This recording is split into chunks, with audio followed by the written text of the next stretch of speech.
Hello students, good morning. आज हम आपको त्रिकोणमिति ट्रिग्नोमेट्री पढ़ाने जा रहे हैं। तो ये त्रिकोणमिति जो है, आपको पता होना चाहिए कि ये त्रिकोणमिति शब्द आया कहाँ से है। तो ये त्रिकोणमिति शब्द जो है तीन शब्द के मिलने से बना है। त्रिकोणमिति कैसे बना है? तीन शब्द है। देखिए ये त्रि, पहला वर्ड है आपका त्रि, दूसरा वर्ड है आपका, ये देखिए यहाँ तक है, ये त्रि है आपका। फिर दूसरा वर्ड है आपका, ये देखिए कोण, और तीसरा वर्ड है ये आपका मिति। ठीक है, ये तीन वर्ड है। तो त्रि का अर्थ होता है तीन, कोण का तो अर्थ आपको पता ही है, पहले से ही कोण होता है, और मिति का अर्थ होता है मापना, यानी कि तीन कोणों को मापा। तो तीन कोणों को किस में नापा जाता है? हम लोग ट्रायंगल में तीन कोण लेते हैं, ठीक है ना। किस में लेते हैं? त्रिभुज में, ट्रायंगल में लेते हैं तीन कोण। तो हम जो है त्रिकोणमिति में जो है राइट ट्रायंगल के बारे में पढ़ते हैं, समकोण त्रिभुज के बारे में हम लोग त्रिकोणमिति में पढ़ते हैं, ठीक है। तो ये समकोण त्रिभुज होता क्या है? समकोण त्रिभुज वो त्रिभुज होता है जिसका एक एंगल क्या हो? 90 हो, तो उसे हम लोग क्या कहते हैं? समकोण त्रिभुज कहते हैं। जैसे यहाँ पर जैसे है त्रिभुज, देखिए ए बी सी, तो इसमें बी एंगल 90 है, तो ये क्या है? आपका एबीसी समकोण त्रिभुज है, जो ब्लैक रंग से दिखा रहे हैं।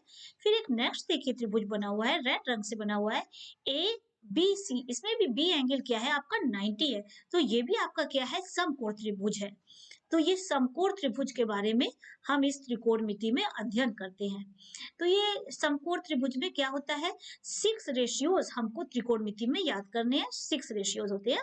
तो ये जो एंगल के, जो कोण के 6 रेशियोज होते हैं, उन्हें क्या क्या कहते हैं? पहले को कहते हैं साइन थीटा, दूसरे रेशियो को कहते हैं कॉस थीटा, फिर देन टेन थीटा, उसके बाद है कॉट थीटा, फिर है sec theta, then cosec theta. ये 6 रेशियोज आपको याद करने हैं। तो ये 6 रेशियो के लिए हम फिर से आते हैं त्रिभुज पर, कि त्रिभुज में होता क्या क्या है, लंब और कण। तो ये देखिए, ये त्रिभुज जैसे है ए बी सी, तो आपको सबको कण तो सबको पता है, जो 90 के सामने वाला, जो 90 एंगल के सामने वाला भुजा होता है, वही कण होता है। तो ये जो है ए सी क्या है? कण है। पहले वाले में देखिए, ये ए सी क्या है? कण है, 90 के सामने है। अब यहाँ पर हमने एक एंगल क्या ले लिया? सी पर थीटा ले लिया। तो हम इस थीटा के अकॉर्डिंग ही, इस थीटा के अनुसार ही क्या निकालेंगे? रेशियो निकालेंगे। तो इस पहले त्रिभुज में जब हमने सी पर थीटा लिया है, तो थीटा के जो सामने वाला जो साइड होता है, थीटा की जो सामने वाली भुजा होती है, उसे हम क्या कहते हैं? लंब कहते हैं, ठीक है। थीटा के सामने वाली जो साइड होती है, उसे हम लंब कहते हैं। तो एक भुजा लंब आपको पता चल गई, कर्ण पता चल गई। तो थीटा जिससे लगा होता है, जिस साइड से लगा होता है, जिस भुजा से जुड़ा होता है, उस भुजा को हम क्या कहते हैं? आधार कहते हैं। तो पहले वाले में देखिए, आपको ये क्लियर हो गया कि कर्ण किसे कहते हैं? जो 90 के सामने है वो तो कर्ण हो गया, ठीक है। उसके बाद जो है थीटा के जो जस्ट सामने जो साइड बनता है, जो थीटा के बिल्कुल सामने जो बन रहा है, देखिए उसे हम क्या कहते हैं? लंब। और जो थीटा जो है, उसके जो है साथ में जो लगा हुआ साइड होता है, उसे आधार कहते हैं। अब इसी ट्रायंगल को हम क्या कर लेते हैं? पलट लेते हैं। सपोज थीटा हमने यहाँ की जगह ऊपर ए पे ले लिया, रेड ट्रायंगल में। अब आप देखिए, अगर हमने ए क्या ले लिया? ऊपर ले लिया है, तो देखिए कर्ण तो आपको पता है, कौन सी भुजा को कर्ण कहते हैं? 90 के सामने, ठीक है। तो कर्ण तो देखिए वही रहा। अब ये बात है कि आधार किसे कहते हैं? आधार वही हमने बताया, जो थीटा के साथ जो है एक साइड लगा होता है, वो आधार होता है। एक कर्ण होता है, एक आधार होता है, तो एक क्या हो गया? आधार। देखिए इसमें भी थीटा की जो साइड लगा हुआ था पहले वाले में, तो एक होता है कर्ण, दूसरा आधार। इसमें भी देखिए थीटा के साथ जो दो साइड लगे होते हैं, उसमें से एक होता है कर्ण, दूसरा होता है आधार। और थीटा के जस्ट सामने वाला लंब हो जाएगा। तो अब बीसी लंब हो जाएगा रेड वाले में, नीचे जो है वो क्या हो जाएगा? लंब। जबकि पहले वाले फिगर में ये क्या था? आधार था। देखिए ब्लैक वाले त्रिभुज में ये आधार था, और नीचे वाले में क्या आ जाएगा? ये लंब हो जाएगा, ठीक है। तो ये आपको ध्यान रखना है कि थीटा जो है वो किस किस के साथ बनाता है। दो साइड थीटा में लगे होते हैं, एक कर्ण होता है, दूसरा आधार। थीटा किसके साथ बनाता है? दो साइड के साथ थीटा बनता है, एक होता है कर्ण, दूसरा आधार, और सामने वाली भुजा हमेशा लंब रहती है, ठीक है। अब हमने कहा है 6 रेशियोज इसमें हमको पढ़ने होते हैं। तो कौन कौन से रेशियोज होते हैं? ये हमने आपको बताया है, साइन थीटा। तो साइन थीटा होता क्या है? तो साइन थीटा होता है आपका, इधर देखिए लिखा है लंब बटे कर्ण। क्या होता है साइन थीटा? लंब बटे कर्ण। तो ये लंब क्या है आपका? यहाँ ए बी, और बटे कर्ण, ये है आपका साइन थीटा। फिर कॉस थीटा क्या होता है? ये होता है आधार बटे कर्ण, ठीक है। टेन थीटा क्या होता है, ये लंब ऊपर रहता है, लंब वाली भुजा, लंब बटे आधार, ठीक। कॉट थीटा क्या होता है, ये कॉट थीटा देखिए टेन का, ये जो टेन है इसका रेसिप्रोकल होता है कॉट थीटा, तो ये उल्टा हो जाएगा, तो ये क्या हो जाएगा, कॉट थीटा आपका कॉट थीटा हो जाएगा आधार बटे लंब, ठीक है। और ये सेक थीटा क्या होता है, ये कॉस थीटा जो है ना उसी का ये रेसिप्रोकल होता है, ठीक है। तो कॉस थीटा का जब रेसिप्रोकल होता है तो विपरीत होता है, तो इसका क्या होता है, विपरीत होता है, तो ये ऊपर चला जाएगा, का कर्ण ऊपर हो जाएगा और आधार नीचे हो जाएगा, मतलब सेक थीटा हो जाएगा कर्ण बटे आधार। और ये साइन थीटा क्या होता है, ये कोसेक थीटा का रेसिप्रोकल होता है, विपरीत होता है, ठीक है। क्या होता है ये, तो ये विपरीत हो जाएगा, का कर्ण ऊपर आ जाएगा, लंब नीचे आ जाएगा, तो कोसेक थीटा हो जाएगा कर्ण बटे लंब। इसको याद करने के लिए ये जो 6 फार्मूले हैं इसको याद करने के लिए बहुत आसान सा जो है एक ट्रिक है, आपको बस 3 वर्ड याद करना है। ला, ये देखिए क्या है आपका, ये लाल काका, तो ये लाल जो है वो है LAL और फिर KKA, बस यही वर्ड याद करना है, LAL और क्या है आपका KKA। ये L अपॉन के पहले वाले में देखिए आ रहा है, इसी को साइन कहते हैं, देखिए इसको पढ़िए, साइन कहते हैं, हमने ऊपर एस लिख दिया है, लंब बटे कर्ण, दूसरा वाला इससे निकलेगा आधार बटे कर्ण, ये कॉस थीटा है, सी लिख दिया ऊपर, और तीसरा वाला टेन निकल जाएगा, क्या होता है लंब बटे आधार, देखिए टेन थीटा लंब बटे आधार।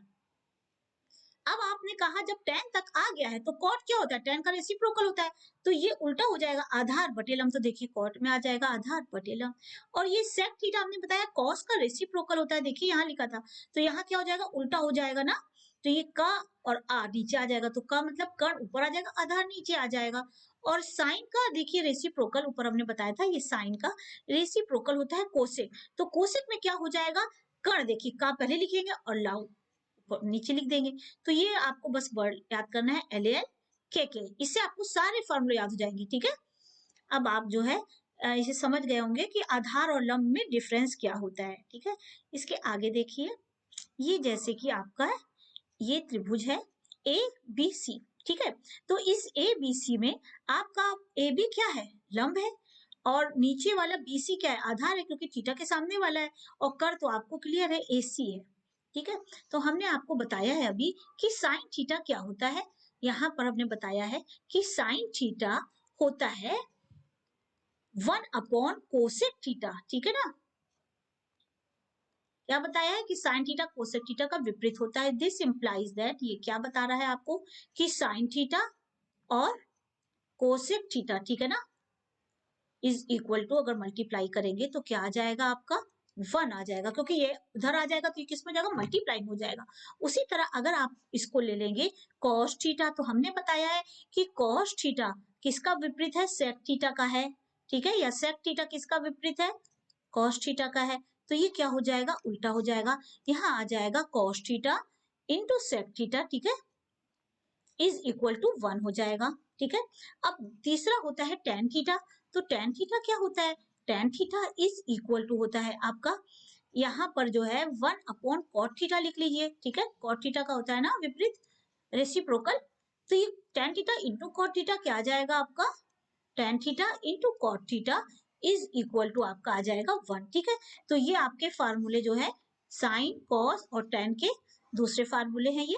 और उसके बाद जो है आपको पता है टेन थीटा, एक चीज और है कि टेन थीटा क्या होता है, तो हम आपको बता रहे हैं टेन थीटा होता है आपका sine theta upon cos theta, क्या होता है ये आपका sine theta upon cos theta, ठीक है ना। अब साइन थीटा आपने क्या लिखा था, पहले वाले पेज में आपको अपने फार्मूला लिखवाया था, तो साइन थीटा क्या लिखा था, लंब बटे कर्ण, क्या लिखा था आपने, लंब, ठीक है ना, और बटे क्या लिखा था, लंब बटे कर्ण, ठीक है।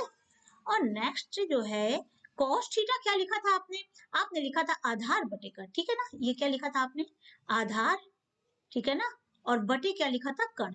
हम इसको सॉल्व करेंगे, इसको सॉल्व जब हम करेंगे तो ये क्या आ जाएगा, देखिए लंब है और बटे कर्ण है, कर्ण नीचे आ गया, ठीक है ना।